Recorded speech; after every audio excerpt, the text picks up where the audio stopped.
Eight excellence. तो आज हम लोग स्टार्ट करेंगे इलेक्ट्रॉन और होल की कंसंट्रेशन एट इक्विलिब्रियम। इक्विलिब्रियम पे इलेक्ट्रॉन और होल की कंसंट्रेशन कितनी होती है उसकी स्टडी हम लोग करेंगे। So let's start. देखिए, इलेक्ट्रॉन की कंसंट्रेशन कहाँ पर होती है? कंडक्शन बैंड में। ओके, होल की कंसंट्रेशन कहाँ होती है? वैलेंस बैंड में।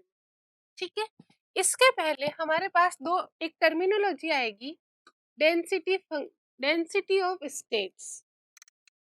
देखिए, डेंसिटी ऑफ स्टेट क्या होता है? हम लोग कंडक्शन बैंड की और वैलेंस बैंड की बात करते हैं तो उसके अंदर एनर्जी लेवल के अंदर भी कुछ क्वांटम स्टेट्स होती है। ठीक है, तो जो कंडक्शन बैंड है उसके अंदर जो क्वांटम स्टेट्स है, जो डेंसिटी ऑफ स्टेट्स रहेगा उसको हम लोग रिप्रेजेंट करते हैं NC से, और जो वैलेंस बैंड के अंदर जो डेंसिटी ऑफ स्टेट्स होती है उसको रिप्रेजेंट करते हैं NV। ठीक है, अभी प्रीवियस लेक्चर में हम लोगों ने एफ ऑफ ई पढ़ा था, जो फर्मी डिराक फंक्शन था वो हम लोगों ने देखा था। तो हम लोगों के इसके अंदर क्या होता है कि ये है कि कितनी आपकी डेंसिटी स्टेट्स है, और ये आपका बता रहा है कि कितने उसमें प्रोबेबिलिटी है इलेक्ट्रॉन के पाए जाने की। तो इसका एक पूरा डेरिवेशन है। आप हम लोग इसको एफ ऑफ ई को मल्टीप्लाई करते हैं स्टेट से और फिर इंटीग्रेशन करते हैं, तब हमारे पास जो इलेक्ट्रॉन की और होल की कंसंट्रेशन की वैल्यूज आती है। तो हमारे सिलेबस में वो जो डेरिवेशन है वो नहीं है। ठीक है, अगर फिर भी स्टिल आप लोगों को वो डेरिवेशन देखना है तो आप लोग नीमेन देख लीजिए, उसके अंदर वो डेरिवेशन गिवन है।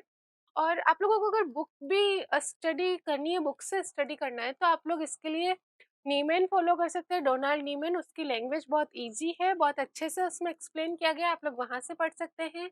और दूसरी बुक स्ट्रीट मैन है, वो भी बहुत अच्छी बुक है, बहुत अच्छे से उसमें कंसेप्ट्स को एक्सप्लेन किया गया है, आप वो भी फॉलो कर सकते हो। बट उसकी थोड़ी लैंग्वेज ट्रिकी है, नीमैन की थोड़ी सी इजी है, बहुत इजी लैंग्वेज में एक्सप्लेन किया गया है। ठीक है, तो हम लोग डेरिवेशन को स्किप कर रहे हैं।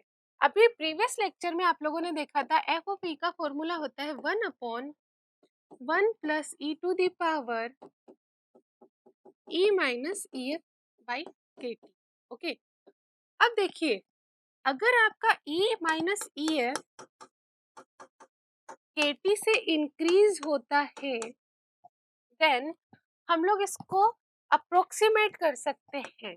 क्या अप्रोक्सीमेट कर सकते हैं कि E माइनस ई एफ अगर के टी से ज़्यादा है तो ये 1 जो हो जाएगा नेग्लेक्ट हो जाएगा। क्यों? क्योंकि जो एक्सपोनेंशियल वाली टर्म है ये 1 से बहुत ज़्यादा हाई हो जाएगी।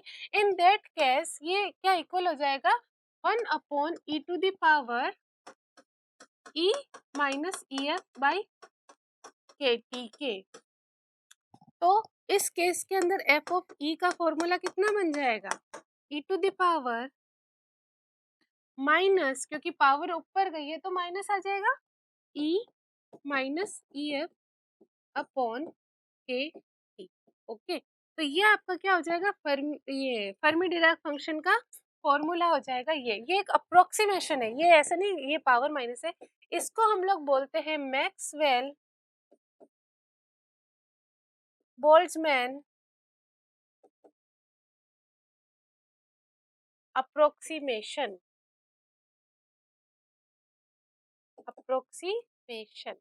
ओके, जनरली मैक्सवेल का नाम हम लोग इसको जनरली बोल्ट्जमैन अप्रोक्सीमेशन ही बोलते हैं, बट मैक्सवेल बोल्ट्जमैन अप्रोक्सीमेशन है।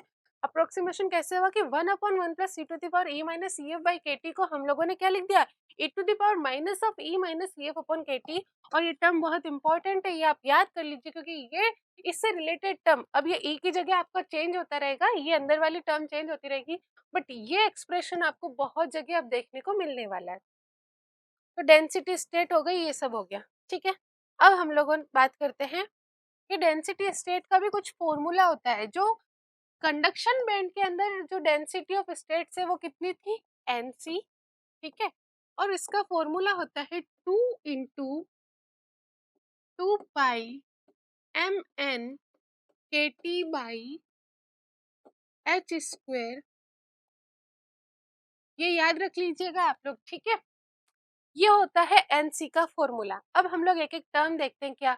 टू कांस्टेंट, पाई कांस्टेंट, के आपका क्या है? बोल्ट्जमैन कांस्टेंट, ये भी कांस्टेंट, T क्या है? टेम्परेचर जो कि गिवन होगा, जो हम लोग सेट करेंगे 150 kelvin, 300 kelvin etcetera. M n और एच स्क्वायर की बात करते हैं तो देखिए एन सी क्या है? हमारा कंडक्शन बैंड का डेंसिटी स्टेट। हम लोग किस में इंटरेस्टेड है अभी? कंडक्शन बैंड में। कंडक्शन बैंड में कौन होता है? इलेक्ट्रॉन्स। तो ये इसीलिए यहाँ पर एन लिखा है। तो एन रिप्रेजेंट कर रहा है इलेक्ट्रॉन को, एम रिप्रेजेंट कर रहा है मास को। तो ये क्या हो गया? एम एन जो है वो है मास ऑफ इलेक्ट्रॉन, ठीक है। और जो आपका अब बचता है लास्ट टर्म एच, एच है आपका प्लैंक कांस्टेंट। क्या आप लोगों ने पढ़ा होगा स्कूल्स में भी, इसकी वैल्यू काफी लोगों को पता होगी। इसकी वैल्यू होती है 6.62 इंटू 10⁻⁻34 और इसकी यूनिट होती है जूल सेकेंड। जल्दी से मेरे को स्टूडेंट्स इसको इलेक्ट्रॉन वोल्ट सेकंड के अंदर कन्वर्ट करके बताएं कि ये इलेक्ट्रॉन वोल्ट सेकंड में इसकी वैल्यू कितनी होगी, ठीक है। तो जब भी आप लोग फॉर्मूला यूज करें, आपको एच के अंदर भी ध्यान देना है कि आप लोग जूल में रख रहे हैं या इलेक्ट्रॉन वोल्ट में रख रहे हैं, ठीक है। जैसा हम लोगों ने फर्स्ट लेक्चर में डिस्कस किया था बोल्ट्जमैन कांस्टेंट के लिए, वही ध्यान आपको यहाँ भी रखना है। तो ये हमारा हो गया एनसी। अब एनवी की बात करते हैं। एनवी क्या था? Density of states in valence band. तो इसका फॉर्मूला सेम होता है 2 पाई। अब यहाँ पर किसका मास आ रहा है? इलेक्ट्रॉन का। यहाँ किसका मास आ जाएगा? होल का। बाकी सारी टर्म्स क्या रहेगी? सेम रहेगी। पावर भी आपकी क्या रहेगी? सेम रहेगी। और एम पी क्या हो गया है? Mass of hole. अब आप लोग मुझे एक बात बताइए, मैंने आप लोगों को किसी लेक्चर में एक्सप्लेन किया था कि होल का मास कम होता है या होल का मास ज्यादा होता है इलेक्ट्रॉन के मास से। जल्दी से मेरे को बताइए क्या था उसका आंसर विद रीजन। किसका मास ज्यादा होता है? इलेक्ट्रॉन का मास ज्यादा होता है या होल का ज्यादा होता है? क्यों होता है? जल्दी से अपने माइंड में रिकॉल कीजिए, वीडियो पॉज कीजिए और याद करने की कोशिश कीजिए कि क्यों होता है। देखिए हम लोगों ने देखा था कि जो इलेक्ट्रॉन का मास होता है वो कम होता है होल के मास से। ओके, कई कई जगह पे यहाँ स्टार लगा होता है, यहाँ भी स्टार लगा होता है, तो मैं वो नहीं लगा रही हूँ, I am just ignoring that. Okay, कुछ लोग इसको इफेक्टिव मास भी बोलते हैं, तो हम लोग अभी मास ही यूज कर रहे हैं, वैसे ये इफेक्टिव मास है। तो जो एमपी होता है वो ज्यादा होता है एमएन से। तो देखिए एनवी और एनसी के अंदर सारी टर्मिनोलॉजी सेम है, सिर्फ किसका अंतर है? एमपी और एमएन का, और वो भी न्यूमरेटर के अंदर आ रहा है एमपी और एमएन। तो इसका मतलब हमारा एनवी क्या होगा? ग्रेटर देन होगा एनसी। ये आप लोग अच्छे से ये दोनों बातों को अपने माइंड में अभी सेट कर लीजिए, क्योंकि आगे ये आपके काम आने वाली है। कौन ज्यादा होता है? एनवी ज्यादा होता है और एमपी ज्यादा होता है, ठीक है। एनवी क्या है? आपका वैलेंस बैंड में जो एनर्जी, जो डेंसिटी ऑफ स्टेट्स है वो ये ज्यादा होता है। तो यहाँ तक आपका क्लियर हो गया। अब हम लोग जो है वो कंसंट्रेशन निकालते हैं इलेक्ट्रॉन की और होल की। तो इलेक्ट्रॉन की कंसंट्रेशन इन कंडक्शन बैंड वो कितनी होगी? देखिए इलेक्ट्रॉन कंसंट्रेशन इन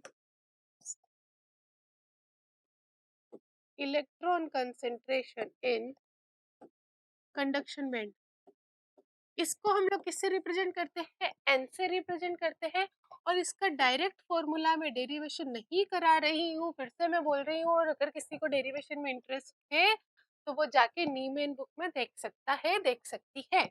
तो electron concentration in conduction band at equilibrium, okay, तो इसकी वैल्यू होती है n equals to n C E to the power minus of e C minus E f divide by k. ये फॉर्मूला आपके mind में set होना चाहिए। Next lecture जब भी आप देखो उसके पहले आपको ये एकदम मुंह पे होना चाहिए फॉर्मूला।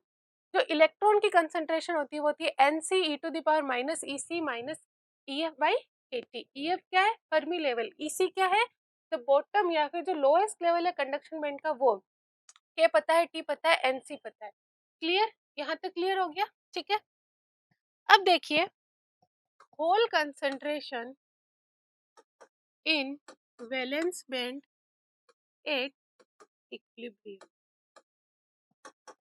क्या हो जाएगा? उसको किससे रिप्रेजेंट करते हैं हम लोग? पी से।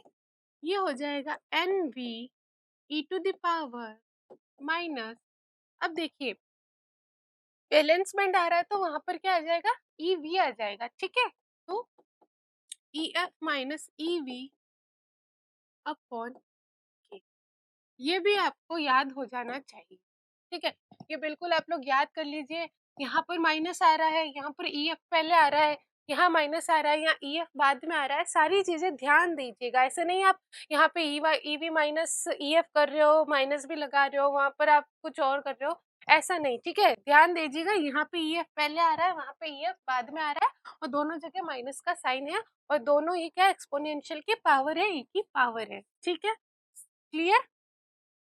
अब देखिए होल की कंसंट्रेशन, स्टूडेंट्स यहाँ पे बहुत सारे कंफ्यूज होते हैं, वो क्या बोलते हैं कि ये एन टाइप के इलेक्ट्रॉन की कंसंट्रेशन है और ये पी टाइप के होल की कंसंट्रेशन है, जबकि ऐसा नहीं है, ये सिंपली इलेक्ट्रॉन की कंसंट्रेशन है कंडक्शन बैंड में। अब चाहे ये एन टाइप के लिए हो, पी टाइप के लिए हो, इंट्रिंसिक के लिए, किसी के लिए भी हो, इलेक्ट्रॉन की कंसंट्रेशन का फॉर्मूला हमेशा यही होगा। मटेरियल वो कैसा भी है, सेमीकंडक्टर आपका कैसा भी है, होल की कंसंट्रेशन चाहे कोई भी आपका सेमीकंडक्टर है, सब में फॉर्मूला आपका यही होगा, ठीक है।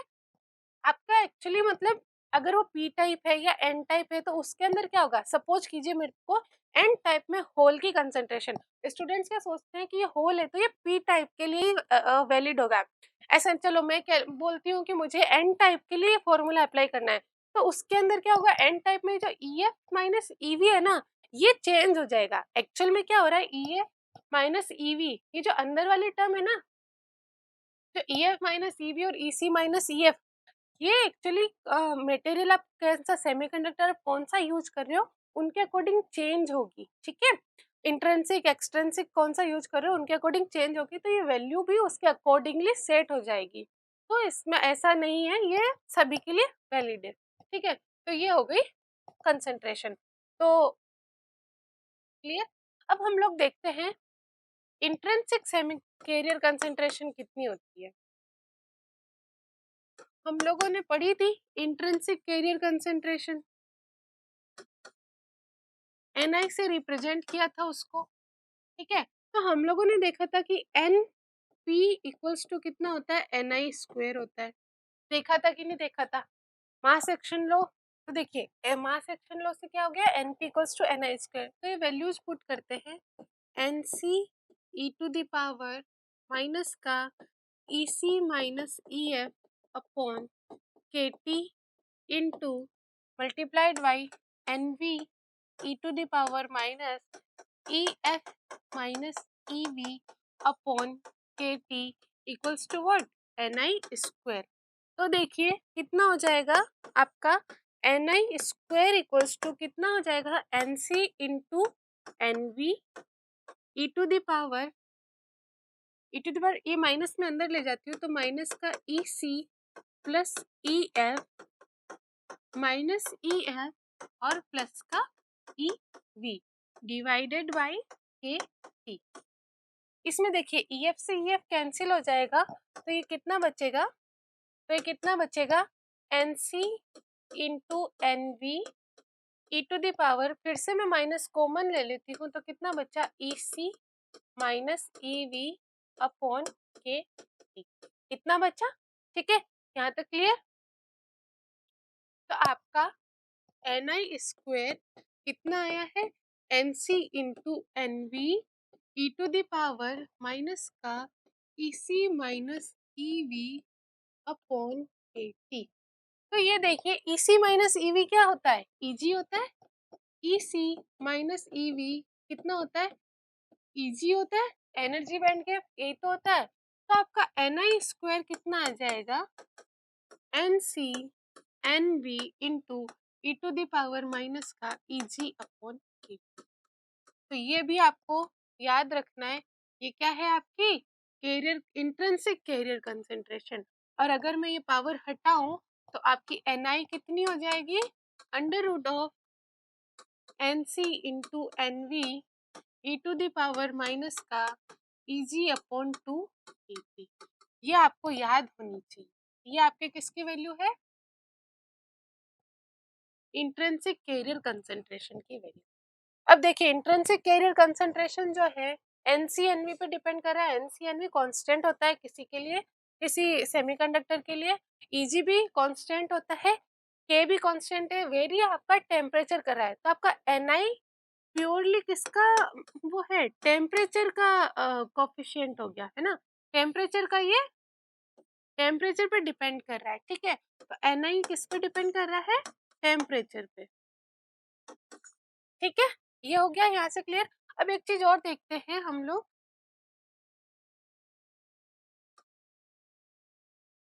एनसी इंटू एनवी की वैल्यू देखते हैं कितनी होगी।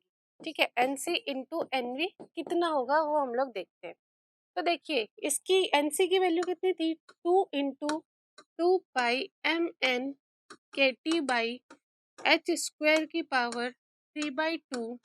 एनवी की वैल्यू कितनी थी, 2 into 2 pi MP KT by h² की पावर 3/2। तो इसके अंदर देखिए 2 पाई एम एन भी कांस्टेंट होता है, जो इलेक्ट्रॉन का मास और होल का मास होता है वो भी कांस्टेंट वैल्यू होती है, के एच ये सब कांस्टेंट है। क्या वेरी हो रहा है इसके अंदर, टेम्परेचर वेरी हो रहा है। तो हम क्या करते हैं, इस पूरे जो भी कांस्टेंट है उसको ए से रिप्रेजेंट कर देते हैं, ए। ठीक है, और जो टी की पावर कितनी आ गई, 3 आ गई। देखिए टी की power 3/2 multiplied by t to the power 3/2, तो कितनी आ जाएगी, टी की power 3, where a is, a कितना है, 2 इंटू 2 4, और ये टर्म 2 पाई, और एम एन और एम पी को 2 पाई KT/h² की पावर कितनी, 3 हो जाएगी, क्योंकि ये भी पावर 3/2 3/2 3, और एम एन और एम पी की पावर 3/2। ये आपकी किसकी वैल्यू हो गई, ए की वैल्यू हो गई, और ये आपके n c into n v की वैल्यू हो गई। ठीक है, तो यहाँ पर हम लोग रख देते हैं इसके अंदर। इसके अंदर जब हम लोग ये वैल्यू रखेंगे तो एन आई की वैल्यू कितनी आई है, √ऑफ ए टी की power 3/2 E to the power minus का Eg/2 ए। ठीक है, ये आपके इंट्रिंसिक कैरियर कंसंट्रेशन की वैल्यू आ गई है एन।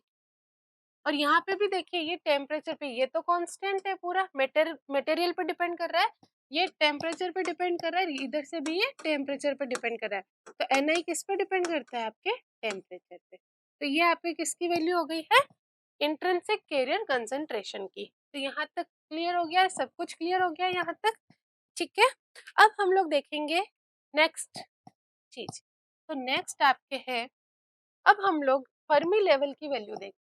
ठीक है, जो हम लोगों ने फर्मी एनर्जी लेवल की बात की थी, फर्मी एनर्जी लेवल हमने पढ़ा था ईएफ। तो वहां पे जब मैंने पढ़ाया था तो वहां पे मैंने बताया था कि इंट्रिंसिक सेमीकंडक्टर के अंदर, पी टाइप सेमीकंडक्टर के अंदर और एन टाइप सेमीकंडक्टर के अंदर ये डिफरेंट डिफरेंट होता है। तो हम लोग इसकी स्टडी करते हैं। तो जब ये इंट्रिंसिक सेमीकंडक्टर के अंदर फर्मी लेवल की हम लोग बात करेंगे तो उसको हम लोग रिप्रेजेंट करेंगे ई एफ आई से। जब एन टाइप के लिए करेंगे तो उसको रिप्रेजेंट करेंगे ई एफ एन से, और जब पी टाइप के लिए करेंगे तो उसको रिप्रेजेंट करेंगे ई एफ पी से। तो चलिए हम लोग इनकी स्टडी करते हैं। तो इसकी स्टडी हम लोगों को पता करना है कि जो हम लोगों ने एनर्जी बैंड डायग्राम पढ़े हैं एन टाइप के, पी टाइप के और इंट्रिंसिक के लिए, तो ऑब्वियस सी बात है ये फर्मी एनर्जी लेवल भी उसी में लाई करता है, एनर्जी बैंड डायग्राम में लाई करता है। तो एक्चुअल में हम लोगों को इनकी पोजीशन पता करनी है कि ये एनर्जी बैंड डायग्राम में कहाँ लाई करते हैं। ठीक है, तो हम लोग फॉर्मूला जनरेट करते हैं, फॉर्मूले से हम लोग इसकी पोजीशन पता करते हैं। तो सबसे पहले हम लोग बात करते हैं ई एफ आई की। ठीक है, किसकी बात कर रहे हैं, E F I. E F I क्या है, अच्छे से समझिएगा अब आप लोग। ई एफ आई क्या है, इंट्रिंसिक सेमीकंडक्टर का फर्मी एनर्जी लेवल। देखिए इंट्रिंसिक सेमीकंडक्टर के अंदर आप लोगों को पता है n equals to P equals to N I होता है। ये चीज आप लोगों को पता है, n equals to P equals to, क्योंकि इलेक्ट्रॉन और होल जो होते हैं पेयर्स में जनरेट होते हैं, तो इलेक्ट्रॉन की जो कंसंट्रेशन होती है होल की कंसंट्रेशन की इक्वल होती है, उसी को हम लोग इंट्रिंसिक कैरियर कंसंट्रेशन बोलते हैं। तो n equals to P equals to N I होता है। और अभी अभी हम लोगों ने n का फॉर्मूला पढ़ा था, N C E to the power minus का ई सी माइनस ई एफ अपॉन के टी। अब सिंस यहाँ पर हम लोग इंट्रिंसिक सेमीकंडक्टर की बात कर रहे हैं, तो हम लोग EFI लगा देते हैं, ठीक है। तो फॉर्मूले में कोई चेंज नहीं होगा सर, सिर्फ हम लोगों ने EF के नाम चेंज, EF को अब हम लोग किससे रिप्रेजेंट करें, EFI से रिप्रेजेंट करें, तो बस यहाँ पे हम लोगों ने EFI लगा दिया।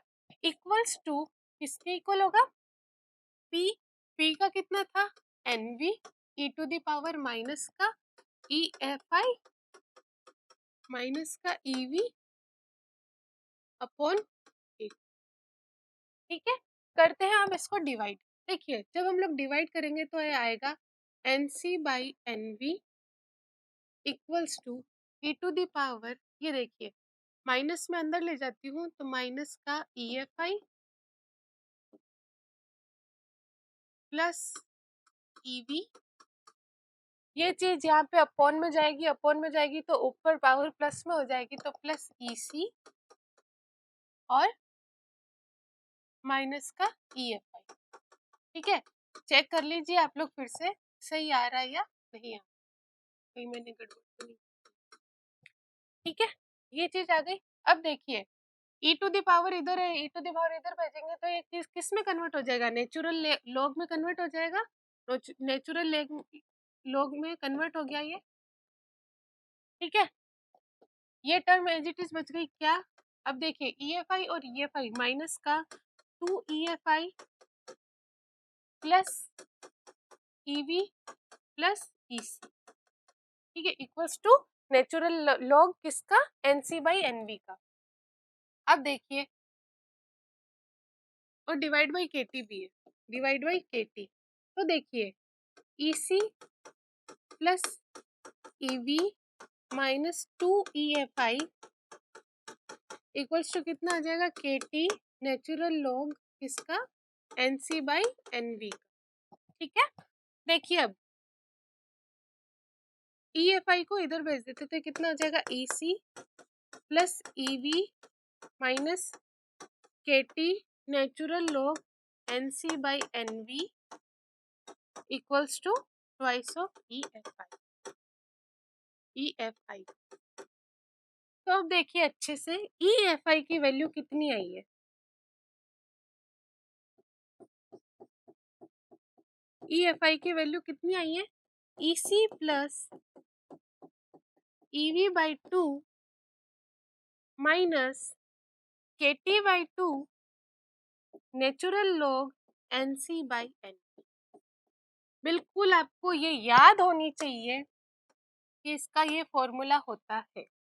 इस पे बेस्ड न्यूमेरिकल्स आते हैं, क्वेश्चंस आते हैं, कंसेप्चुअल क्वेश्चन थ्योरी के फॉर्म में, लैंग्वेज के फॉर्म में क्वेश्चन पूछ सकते हैं। क्या क्या क्वेश्चन बन सकते हैं वो अभी हम लोग डिस्कस करेंगे, ठीक है। तो ये देख लीजिए, ये होता है हमारा इंट्रिंसिक सेमीकंडक्टर जो होता है उसका फर्मी एनर्जी लेवल, ये आया है, ठीक है। अब देखिए ये फॉर्मूला मैं फिर से लिख देती हूँ, फिर हम लोग देखते हैं। देखिए कितना आया है आपका जो EFI, अब इसकी स्टडी करते हैं हम लोग। EFI कितना आया है, EC plus EV/2 minus KT/2 natural log NC/NV, ये आया था, चेक कर लीजिए एक बार, minus KT/2 natural log NC/NV, ठीक है। अब देखिए आप लोगों ने ये पढ़ा होगा, चलिए मैं बताती हूँ। अब देखिए हमने ये बताया था कि आपका NV ग्रेटर है NC से, ये देखा था कि नहीं देखा था, मैंने बोला था कि अभी आप लोग मेमोराइज कर लीजिए क्योंकि आपके बाद में काम आने वाला है। तो आपका NV NC से ज्यादा है, ठीक है। इसको मैं ऐसे भी लिख सकती हूँ, देखिए अगर मैं इस NV को ऊपर ले जाऊं तो यहाँ पे एक माइनस साइन, यहाँ माइनस का प्लस हो जाएगा। ये चीजें पता है ना आप लोगों को, जो लॉग की प्रॉपर्टी रहती है, ठीक है ना। तो इसको हम लोग क्या लिख सकते हैं, EC plus EV/2 plus KT/2 natural log of NV/NC, है ना, NV/NC, ठीक है। ऐसा भी लिख सकते हैं। अब देखिए NV ग्रेटर है NC से, तो NV जब NC से बड़ा होगा तो ये टर्म हमेशा ग्रेटर देन 1 आएगी। तो ये अगर वैल्यू ग्रेटर देन 1 है तो उसके नेचुरल लॉग की वैल्यू क्या आएगी, ऑलवेज पॉजिटिव आएगी। जब ये पॉजिटिव आएगी इसका मतलब क्या है कि जो आपका EC प्लस EV/2 जो क्वांटिटी है उसके अंदर आपका ये टर्म हमेशा क्या होगा, एड अप होगा, कभी भी उसमें से सब्ट्रैक्ट नहीं होगा, ये हमेशा क्या रहेगा, पॉजिटिव साइन ऑलवेज रहेगा। और EC प्लस EV/2 ये जो टर्म है ना, ये रिप्रेजेंट करता है mid of forbidden energy gap. मतलब जो आपका एनर्जी बैंड गैप है ना, उसका जो एग्जैक्ट सेंटर पॉइंट होता है ना, वो, ठीक है, मीन्स ये आपका EC है, ये EV है, ये पूरा एनर्जी बैंड है, तो इसका जो सेंटर पॉइंट होगा ना, ये वाला, ये होता है ये, ठीक है। अब आप लोगों ने पढ़ा होगा कि जो इंट्रिंसिक सेमीकंडक्टर का जो फर्मी एनर्जी लेवल है, वो सेंटर में लाई करता है एग्जैक्टली फॉरबिडन एनर्जी गैप के। बट हम तो ये देख रहे हैं कि नहीं, कुछ एक्स्ट्रा टर्म भी आ रही है, तो देखते हैं क्या होता है। ये देखिए, इसको मैंने क्या बोला कि ये mid of forbidden energy gap है। अब इसमें कोई चीज एक्स्ट्रा ऐड हो रही है, मैंने बोला यहाँ कभी माइनस साइन नहीं आएगा, ये हमेशा पॉजिटिव साइन ही आएगा, ये हमेशा ऐड होगा।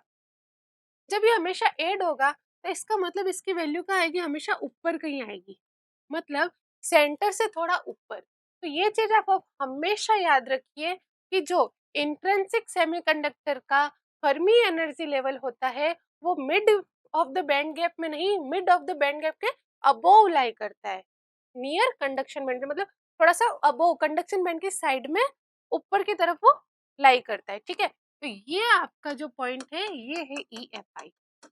ओके, तो एग्जैक्ट सेंटर में लाई नहीं करके कहाँ लाई कर रहा है, ये थोड़ा ऊपर लाई करता है, ठीक है। एग्जैक्ट सेंटर में नहीं करके थोड़ा ऊपर लाई करता है। तो ये आप बिल्कुल इसको याद रखिए, इस पे भी क्वेश्चन पूछते हैं, बहुत सारे पूछे गए, हम सब क्वेश्चंस डिस्कस करेंगे, हमारे जो नेक्स्ट लेक्चर होगा उसके अंदर हम लोग क्वेश्चंस ही डिस्कस करेंगे। तो ये आप लोग अच्छे से याद रखिए, ठीक है। अब देखिए, हम लोग यहाँ तक समझ में आ गया ना, ये आपका रिप्रेजेंटेशन हो गया एनर्जी बैंड डायग्राम के अंदर, ये थोड़ा अबव लाई करता है। अब एक चीज देखिए, हम लोग, हमारे पास क्या टर्म आ रही है, NV/NC। NV का फॉर्मूला क्या था, 2 MP KT/h² की power 3/2 divide by 2 pi MP तो आ गया MN KT/h² की पावर 3/2। तो सब कुछ कैंसिल आउट हो जाएगा, क्या बचेगा, MP/MN की पावर 3/2। तो NV/NC की जगह पे हम लोग ये भी पुट कर सकते हैं।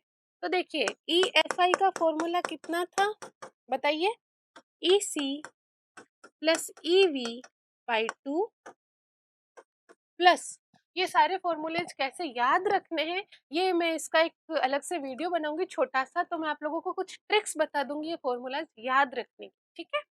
तो ये EC प्लस EV/2 आ गया, प्लस हमारा कितना आ रहा था, KT/2 नेचुरल लॉग, ये 2 है, हाँ, नेचुरल लॉग कितना आ रहा था, NV/NC।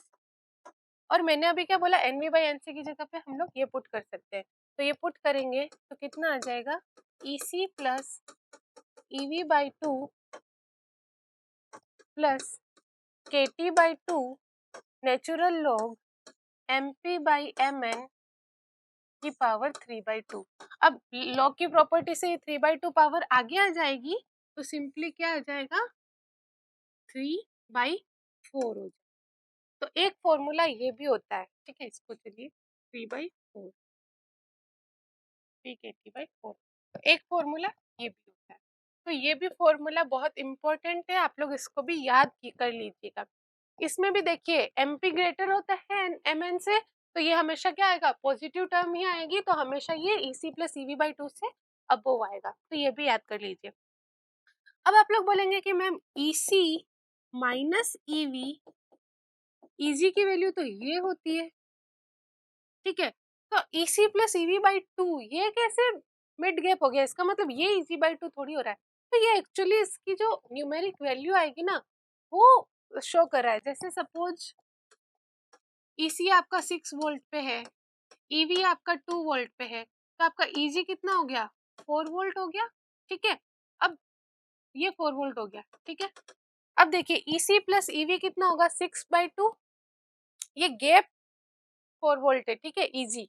अब देखिए ये 6 EC प्लस EV कितना है 6 + 2 8 डिवाइड बाय 4।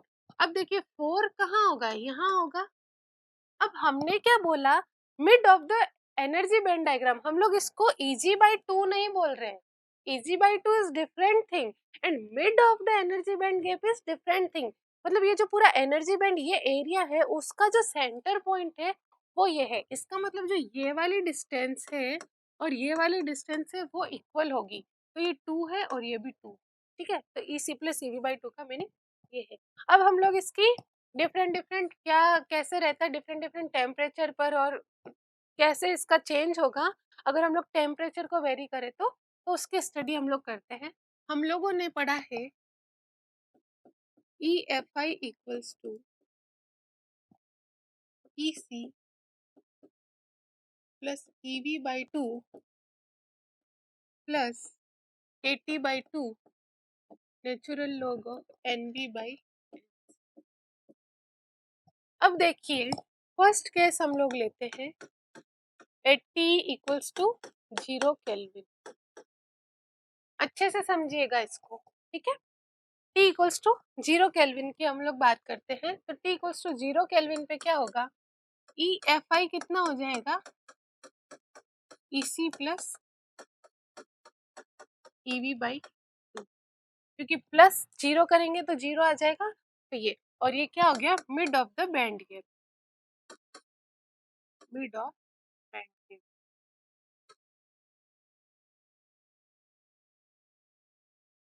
मतलब ये आपका EC रहा, ये EV रहा, और ये मिड ऑफ द, ये आपका EFI होगा। कब, एट T = 0 केल्विन, ठीक है। समझ में आ गया ये क्लियर आपको। और T ≠ 0 पर मैं ड्रॉ कर ही चुकी हूँ कि जब आपका क्या रहेगा कि ये थोड़ा सा ऊपर रहेगा, ठीक है, ये हम लोग पहले ड्रॉ कर ही चुके हैं। तो आपका जो mid of the band gap कब होता है, वो जब आपका टेम्परेचर 0 केल्विन होता है तब वो मिड में लाई करता है।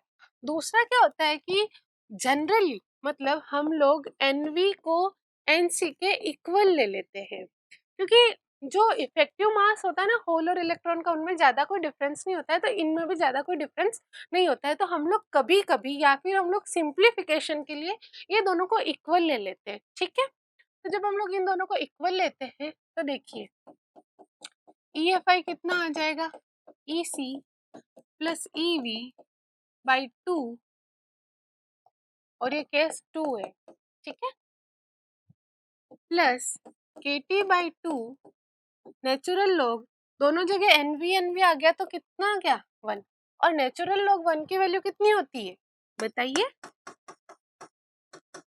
वो होती है 0।